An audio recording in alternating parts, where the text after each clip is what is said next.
All right, question 7, November 2021, grade 11. We are given two functions, which is a straight line and also a parabola. F of x is a parabola. We see it there.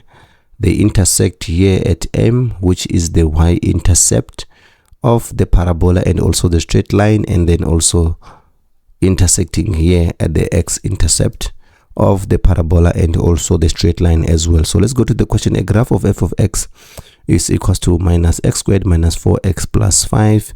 In the g of x is given by x plus q, and the schematic is the sketch below is displayed. Here are the essential properties of these functions. Points P, points E and P are the x-intercept. Okay, we see them here. X-intercept of the parabola.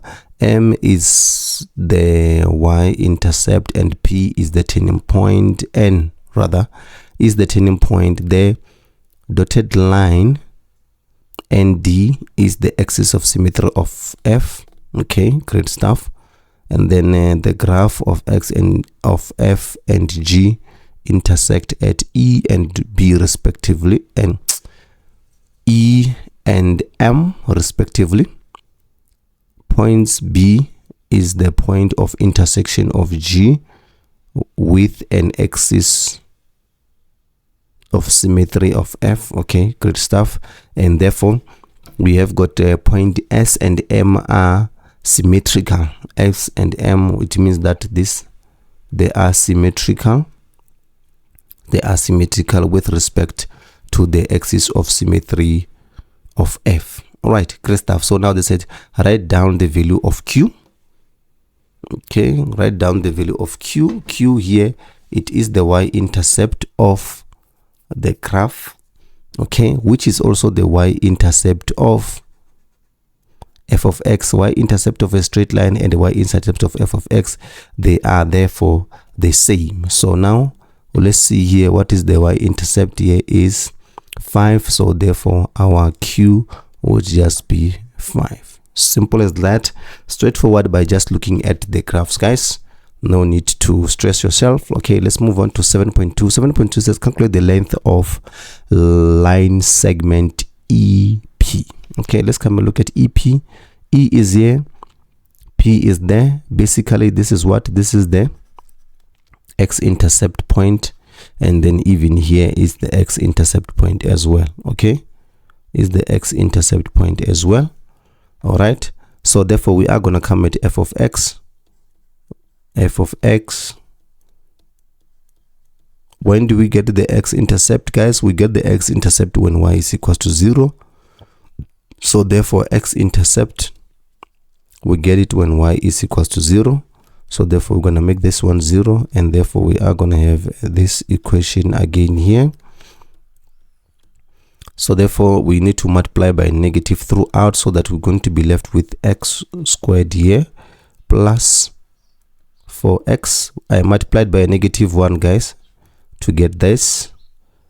X therefore minus 5 is equals to 0. Therefore we need to factorize this trinomial to look for those x-intercept. X and x, which two numbers, when you multiply them together, they give you 5. It's 5 and a 1, and when you add or subtract them, they will give you the middle term, which is positive 5. So the sign of the middle term determined by the sign of the bigger number. Therefore there you go. Therefore x is equals to 1, or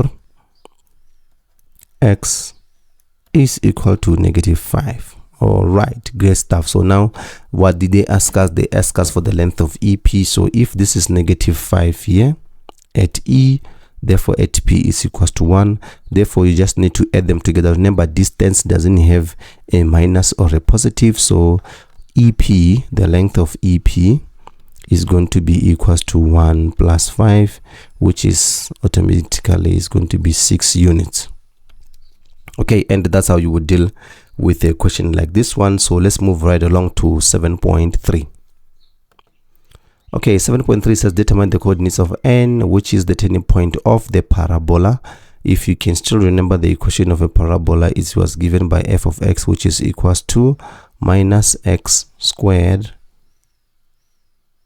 Okay, minus x squared minus 4x plus 5. So now they are looking for the turning point. Remember, we use this formula to find the x coordinate of the turning point. Okay, what is b in this case? B is minus 4, and then there's a minus there on the outside, divided by 2. A is equals to minus 1. X is equals to 4 divided by negative 2. 4 divided by negative 2 is going to give us negative 2. Therefore, we go back to this original equation to substitute x is equal to minus 2 to find the y value of the x, to find the y value of the x-intercept. To find the y value rather of n, which is the turning point. Minus 2 squared minus 4 minus 2 plus 5. Okay, great stuff. So now punch this into our calculator. What do we get? We get a y value of 9. So therefore n, the coordinates of n would be equals to negative 2 is to 9. All right. So 7.4 says determine the equation of a straight line h which is perpendicular to g passing through point n. Straight line h which is perpendicular to g. So it means this is the equation of this straight line here, perpendicular to g. So we already know we need to find the gradient of g. Okay, but we already know the gradient of g because due to that equation, g of x, it's given by x plus 5. So the gradient here, which is the gradient of g, is equals to 1. Okay, therefore, because of the relationship of perpendicular between the two gradients, the product of the two gradients must give us negative 1. So therefore, if g of x is 1, therefore the gradient of h, which is going to be the gradient of the straight line, needs to be negative 1. So it's passing through which point? It's passing through n point. So therefore, I'm going to come here to my favorite equation and substitute to find the equation of a straight line that is perpendicular to g. Okay, so y is equals to minus 9. Negative 1 is the gradient x, minus into minus 2. Therefore, we just need to simplify. This is going to be minus 1 x plus 2 close bracket y minus is equals to negative 6 negative 2. Therefore, y, take 9 to that side, is going to be equals to negative x minus 2 plus 9. Okay, therefore y is equals to negative x plus negative 2 plus 9 is going to give us negative 2 plus 9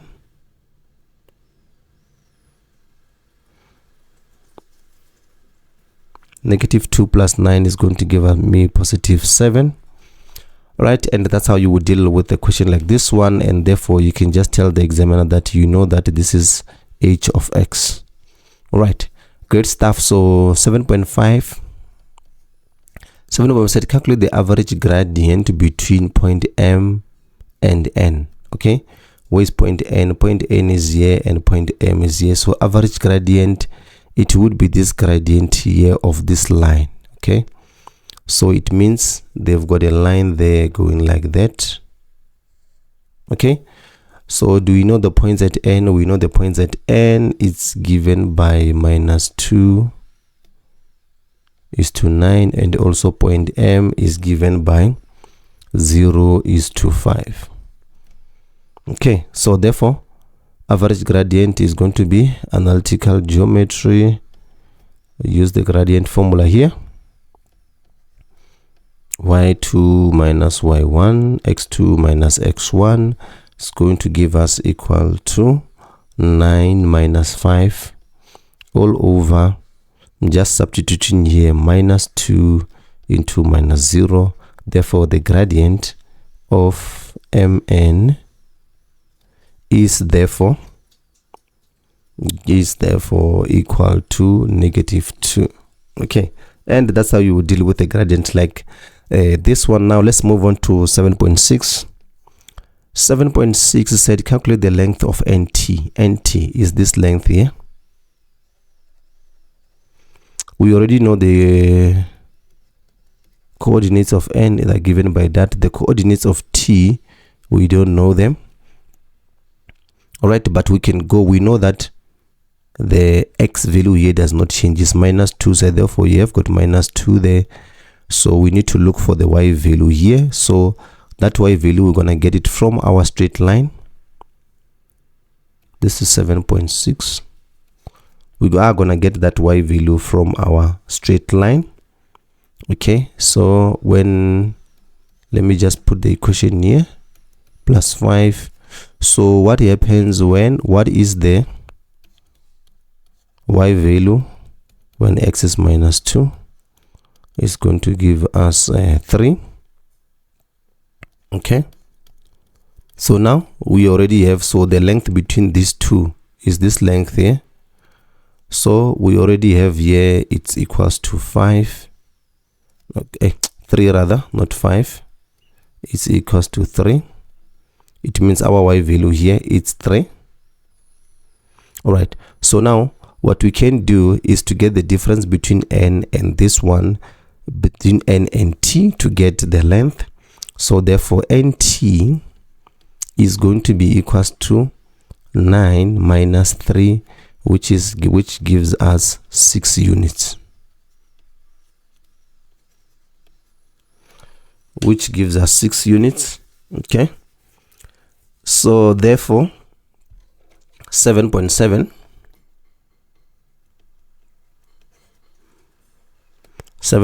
determine the coordinates of point S.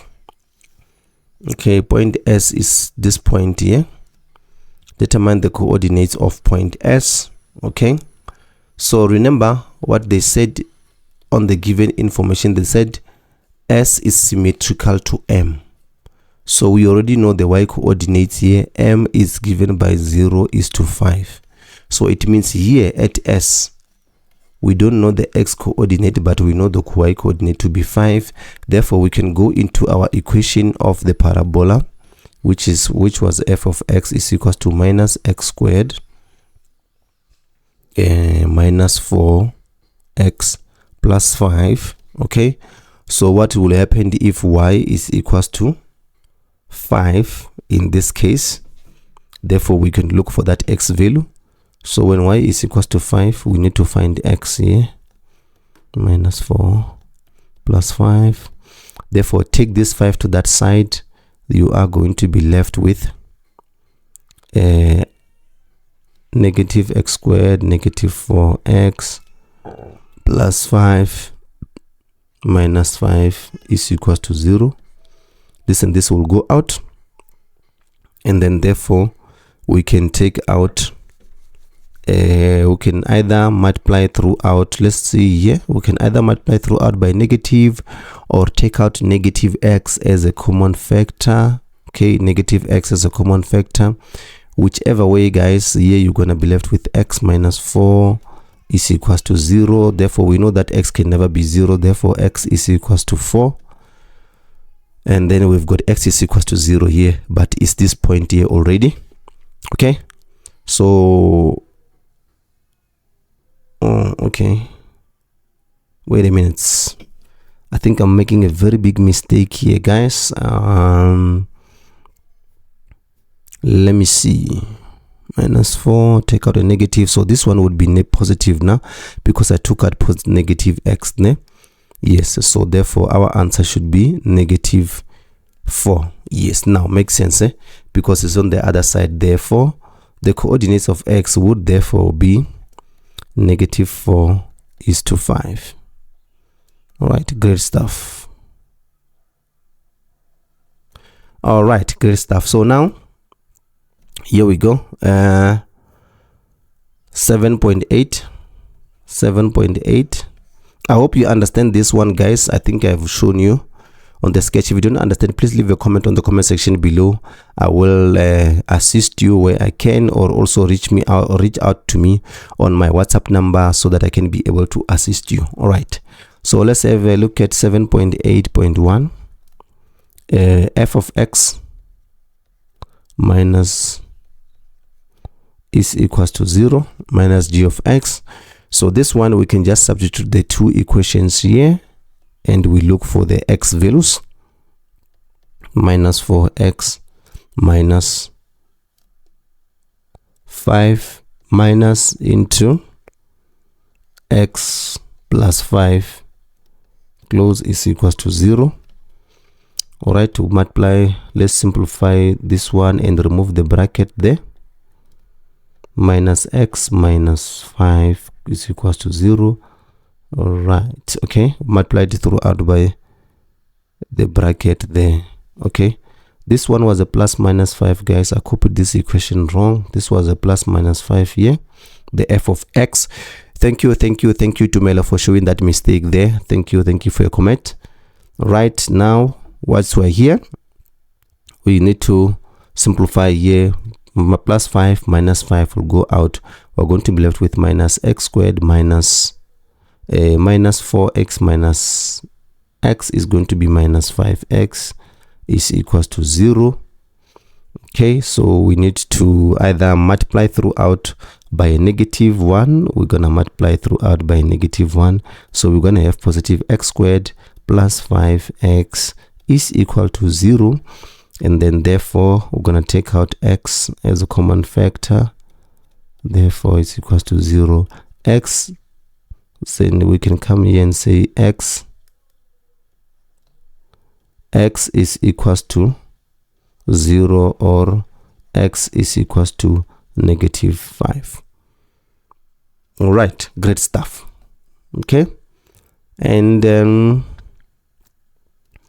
7.8.2 said, when you multiply the two curves, when are they less than 0? When you multiply the two graphs, when are they less than 0? All right, so if you have a look at here, this point here is 1 at P. Okay, so for them to be less than 0, the other one has to be positive. Remember, this is negative, therefore the other one has to, this is negative, then the other one has to be positive. We did say that the x-axis is a boundary of a positive and a negative. So can you see that f of x here is negative?